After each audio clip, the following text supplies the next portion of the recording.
देश के अंदर अल्पसंख्यकों की एक बड़ी आबादी क्या इस बात को मानेगी कि उनके पूर्वज प्रभु श्री राम थे।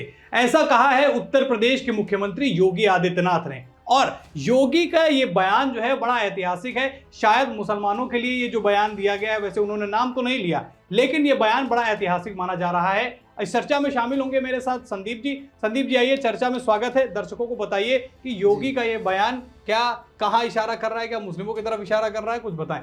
वैभव, योगी ने पहले की तरह हमेशा की तरह जैसे कटाएंगे तो बताएंगे एक है तो सेफ है, और ऐसे ही एक बड़ा बयान आज योगी ने दे दिया। सुबह 9 बजे एक टीवी चैनल के बड़े इंटरव्यू में योगी ने बड़ी बातें कर दी हैं। वैभव, बड़ी बातें करने के पीछे कारण क्या है कि योगी कोई बात हल्के में वैभव नहीं करते। कोई ना कोई बात ऐसी हुई है कि जब योगी ने ये बयान दिया है। अब जान लेते हैं कि योगी ने पहले बयान क्या दिया है। वैभव, सबसे पहले उस बयान पर आ जाते हैं।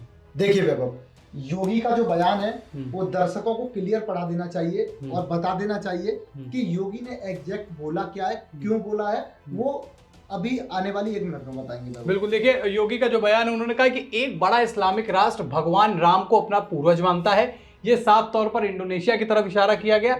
इस पर वो गर्व करता है। क्या भारत के अल्पसंख्यकों की एक बड़ी आबादी इस सच को स्वीकार कर पाएगी कि उनके पूर्वज प्रभु श्री राम थे? ऐसा योगी आदित्यनाथ ने एक इंटरव्यू में कहा।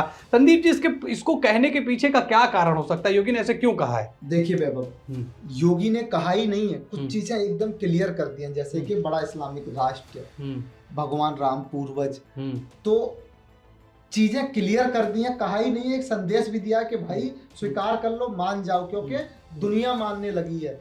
दुनिया मानने लगी है। एक सबसे बड़ा जो तुम्हारा मुसलमान देश है इंडोनेशिया, वो भी मानता है। अब इस बयान की शुरुआत क्यों हुई, योगी ने बयान अचानक क्यों दिया, अब उस पर आ जाते हैं वैभव। तो 24 घंटे पहले वैभव क्या होता है कि 24 घंटे पहले ये बात जो दिल्ली से शुरू होती है वो लखनऊ में आके योगी जी एकदम उसे मोहर लगा के बाईपास कर देते हैं और बड़ा बयान योगी दे देते हैं। उसके पीछे कारण है ये जो तस्वीरें आप देख रहे हैं मेरे साथ, ये तस्वीरों में खड़े हुए व्यक्ति जो देख रहे हैं, तस्वीरों में खड़े हुए व्यक्ति हैं इंडोनेशिया के राष्ट्रपति। और धनखड़ जी हंस रहे हैं, मोदी जी हंस रहे हैं कि अचानक इन्होंने ऐसा क्या वैभव बोल दिया कि बड़े बड़े नेता, प्रधानमंत्री जैसे नेता एकदम हंस रहे हैं। ऐसा बोला क्या था? तो बोला जो था वो, क्योंकि इंडोनेशिया के जो राष्ट्रपति हैं वैभव, इन्होंने जो बोला था वो भारत के लिए गौरव की बात थी, मोदी के लिए गौरव की बात थी, और हर एक सनातनी देशवासी राष्ट्रवादी के लिए गर्व की बात थी। बोला क्या था वैभव, दर्शकों को समझा। हाँ, पहले बता देता हूँ कि ये राष्ट्रपति इंडोनेशिया है जिन्होंने अपना ये बयान दिया है। उन्होंने कहा कि कुछ हफ्ते पहले ही मैंने अपना जेनेटिक्स सीक्वेंसिंग और डीएनए टेस्ट कराया। मुझे बताया गया कि मेरा डीएनए भारतीय है। कौन कौन कह रहा है? इंडोनेशिया के राष्ट्रपति कि उनका डीएनए भारतीय है। सभी जानते हैं कि जैसे ही मैं भारतीय संगीत सुनता हूं तभी मैं थिरकना शुरू कर देता हूं। यानी उन्होंने अपनी जो संस्कृति है, अपना जो नेचर है, वो ये बता दिया है कि वो इंडियन और उनका डीएनए भी इंडियन, और उनको जो चीजें मिलती हैं, अगर इंडियन ऐसे गाने सुन लेते हैं तो थिरकने लगते हैं। इसके पीछे का क्या कारण होगा? ऐसा क्यों बोल रहे हैं ऐसा वो? देखिए, सबसे बड़ी बात है कि लोग, देश के ही लोग जो हिंदू होकर आज हिंदू होने में शर्माते हैं, बताने में घबराते हैं।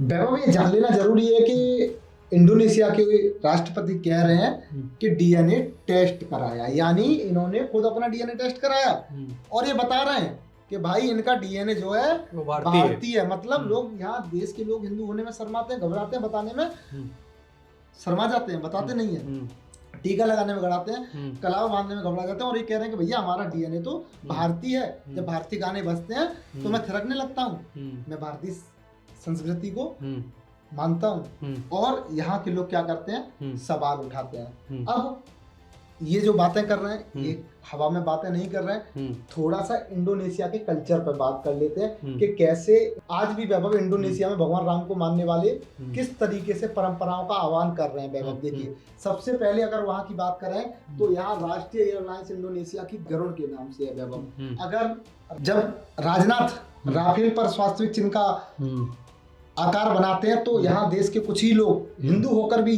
राजनाथ का विरोध कर देते हैं, और यहाँ एयरलाइंस ही गरुड़ के नाम से वैभव। इंडोनेशिया के त्योहार में बात कर देते हैं, राष्ट्रीय त्योहार वैभव रामलीला, यानी मुस्लिम देश राष्ट्रीय त्योहार रामलीला, राष्ट्रीय एयरलाइंस गरुड़, हाँ, राष्ट्रीय मुद्रा वैभव, राष्ट्रीय मुद्रा गणपति जी की फोटो। और यहाँ अगर थोड़ी सी हम अगर योगी जी कह रहे हैं कि अपने जो पूर्वज हैं उनको स्वीकार कर लो, पहचान लो, तो एक विरोध खड़ा हो जाता है। ये सारे कारण थे जब योगी ने वैभव ये बयान दिया। हाँ, योगी का जो ये बयान था वो इंडोनेशिया के राष्ट्रपति के बोलने के बाद में, और खास तौर पर इंडोनेशिया की जो ये सारी चीजें हमने बताई उसको इसका मिलाकर एक पूरा समागम था। योगी ने साफ तौर पे कहा कि देश के अंदर एक बड़ा अल्पसंख्यक वर्ग जो है वो इस बात को अगर मान ले कि उनके पूर्वज राम थे, खैर उन्होंने क्वेश्चन लगा दिया है इस पर, लेकिन इस बयान के बाद संदीप जी चर्चा तो बढ़ गई है, और खास तौर पर इंडोनेशिया के राष्ट्रपति का देश में आना और भारत की तारीफ करना, उसकी संस्कृति से जुड़ा होना हुआ बताना, और ये जो इसके बड़े प्रमाण हैं इसने सभी को हैरान किया है।